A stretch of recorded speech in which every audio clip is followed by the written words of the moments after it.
Welcome back. A beautiful shot in that Opportunity Bank of Montana weather cam. You can see those storms continuing to move through over those mountains, and you can expect some more chances of some scattered showers and thunderstorms to make their way through the region this evening. Currently in Helena, those temperatures are around 67 degrees, not super breezy, but again, if you do get caught in some of those storms, you might experience some gusty conditions. And again, that activity continues through this evening. Cooler temperatures are on the way with some showery periods and gusty winds ahead for the week coming up. But here's a look at your current temperatures. Definitely cooler than what we saw yesterday.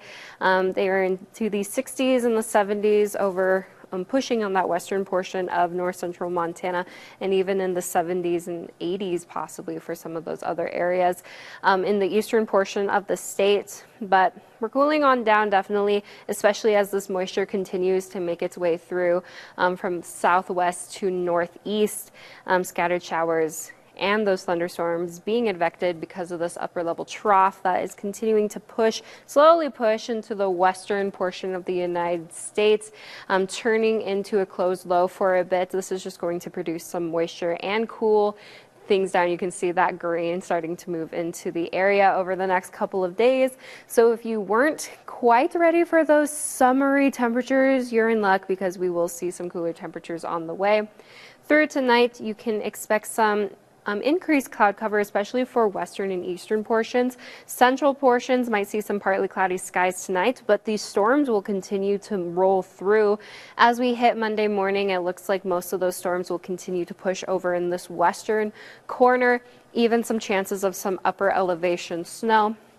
And then we'll continue to see some chances of showers as we head through Monday. Not a lot of chances of some storms tomorrow, but over in the southwestern portion of the state, you could expect some upper elevation snow. For north central Montana, however, not a lot of snow. Mountain snow will be expected. And then as we hit Tuesday, that's when we'll start to see some more moisture making its way through. But tonight, for those thunderstorms, you can expect some strong winds, hail, and brief downpours and lightning with some of them.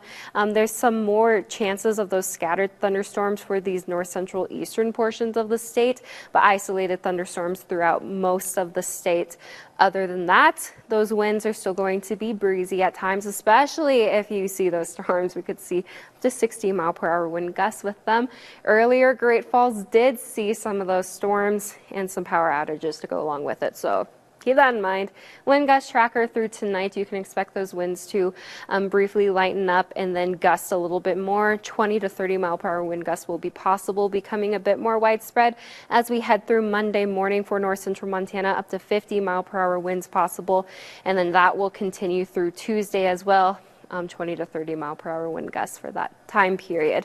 But here's a look at your high temperatures today. It ranged into the 70s, in the 80s, and even the 90s for some of those eastern portions of the state. But again, cooler weather will be on the way tonight. Expect those low temperatures into the 40s and the 50s, with some partly cloudy to mostly cloudy skies and those scattered showers and thunderstorms continuing to make their way through.